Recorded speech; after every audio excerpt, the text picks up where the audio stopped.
बिस्मिल्लाहिर्रहमानिर्रहीम। अस्सलाम वालेकुम अज़ीज़ तलबा व तालिबात। बच्चों, आज हम पढ़ेंगे खतूत गालिब।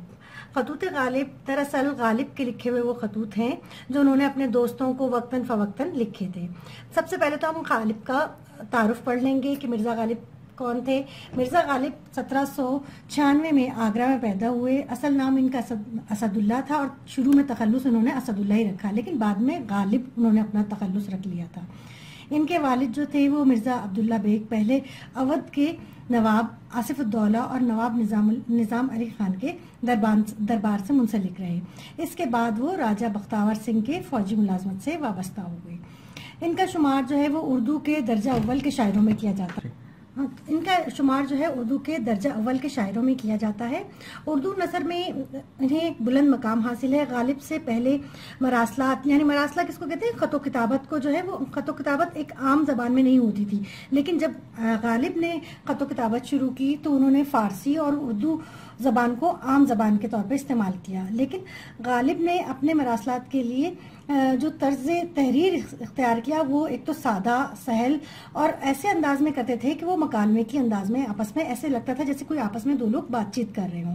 तो गालिब की नसर के इस असलूब को आज तक कोई भी कामयाबी के साथ नकल नहीं कर सका। गालिब शादी होने तक आगरा में रहे, फिर दिल्ली में आए और यहीं के हो गए। और वो एक बेमिसाल शायर थे और लतीफ़ा गोई और मज़ाह निगारी जो है वो इनके ज़ात का एक हिस्सा था और वो अपनी मिसाल इसमें आप रखते थे। 1869 में दिल्ली में वफ़ात पाई और वहीं दफन हो गए। तो बच्चों, ये तो मिर्ज़ा गालिब का तारुफ था। अब आते हैं खतूत पर जो उन्होंने खतूत लिखे। वैसे तो उनकी शोहरत जो है वो एक शायर की हैसियत से है, लेकिन यहाँ पर हम उनके खतूत जो नसर निगारी उन्होंने की, नसर निगार वैसे तो उन्होंने कोई मज़ामीन तो नहीं लिखे, लेकिन उन्होंने जो खतूत लिखे हैं वो नसर निगारी के तौर पर शामिल किए गए हैं आपके सिलेबस में।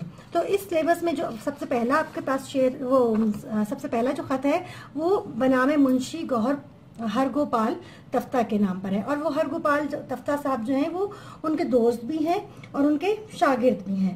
अब वो अपने खत में जो है उनको 1857 की जंग आज़ादी के बाद के दिल्ली के हालात इस खत में बता रहे हैं कि किस तरह दिल्ली जो है वो तबाह और बर्बाद हो गया है। और वो कहते हैं कि यहाँ पर से मुसलमान और तमाम लोग जा चुके हैं, अमीर गरीब कारीगर कोई बाकी नहीं रह गए। यहाँ सिर्फ मैं और मेरे जैसे कुछ और लोग रह गए हैं जो कि गुज़िश्ता, और वो भी किस वजह से रह गए हैं, क्योंकि वो यहाँ पर गुज़िश्ता 9-10 बरस से हकीम मोहम्मद हसन खान के किराएदार हैं। और हकीम मोहम्मद हसन खान जो है, क्योंकि वो हकीम हैं और वो वाली पटियाला के ज़ाती मालिज हैं। मालिज कहते हैं इलाज करने वाले को। तो हकीम साहब जो है वो क्योंकि मालिज हैं वाली पटियाला के, और वाली पटियाला ने जो है वो अंग्रेज़ों से ये वादा लिया है कि जब हंगामा होगा और दिल्ली में तबाह ये हो, सब कुछ हालात ख़राब होंगे, तो उनके जो घर हैं उनको कुछ नुकसान नहीं पहुंचाया जाएगा और उनकी हिफाजत की जाएगी।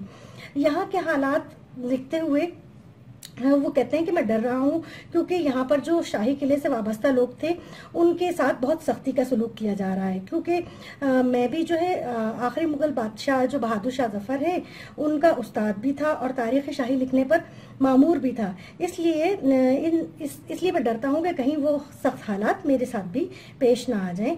तो ये तमाम बातें उन्होंने इस खत में जो मुंशी हरगोपाल के लिए लिखा था उसमें इन्होंने ये सब बातें बताई।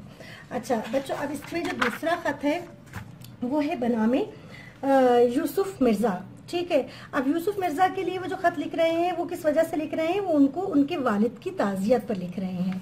यानी उनके वालिद की वफ़ात हो गई और उसका सुनने के बाद उन्होंने उसके लिए उनको खत लिखा है। अच्छा, उसमें वो कहते हैं कि यूसुफ मिर्ज़ा को उनके वालिद की वफ़ात पर वो कहते हैं कि तुमसे किस अंदाज में ताज़ियत करूं। आमतौर पर तो ये रिवाज है कि ऐसे मौक़ों पर लोग सब्र की तलकीन करते हैं, लेकिन जिस शख्स को सदमा पहुंचे और उसका कलेजा कट जाए तो भला सब्र कैसे आ सकता है। ये ऐसा दुख है जिसका ना तो इलाज है और ना ही दुआ से काम चल सकता है और ना ही दवा से काम चल सकता है। तुम्हारी दादी ने, अब इसमें एक जिक्र था यहाँ पर कि उनकी दादी ने उनको कोई खत लिखा था और वो बजरिया गालिब के उन तक पहुंचना था, तो इसलिए उन्होंने उनकी दादी का खत पढ़ा। वो उसी का हवाला दे रहे हैं कि तुम्हारी दादी ने लिखा है कि मरहूम की अंग्रेज़ों की कैद से रिहाई और पेंशन की बहाली के अहकामात भी जारी हो चुके थे। यानी कि जब वो वहाँ थे, अंग्रेज़ों की कैद में थे, तो उस वक्त उनकी रिहाई के और पेंशन के अहकामात भी जारी हो चुके थे, यानी रिहाई होने ही वाली थी कि उनका इंतकाल हो गया। तो वो अब यहाँ पे कह रहे हैं कि चलो भाई जो है वो जिंदगी की कैद से भी गए, अंग्रेज की कैद से भी छूट गए और जिंदगी की कैद से भी छूट गए, और साथ ही साथ इस बात की खुशी का इजहार कर रहे हैं कि चलो पेंशन की रकम भी मिल गई और उसी से उनकी मरहूम की जो है तजीज़ो तकफीन भी होती रही। तो ये इन्होंने बनामे यूसुफ मिर्जा के अपने एक खत लिखा था।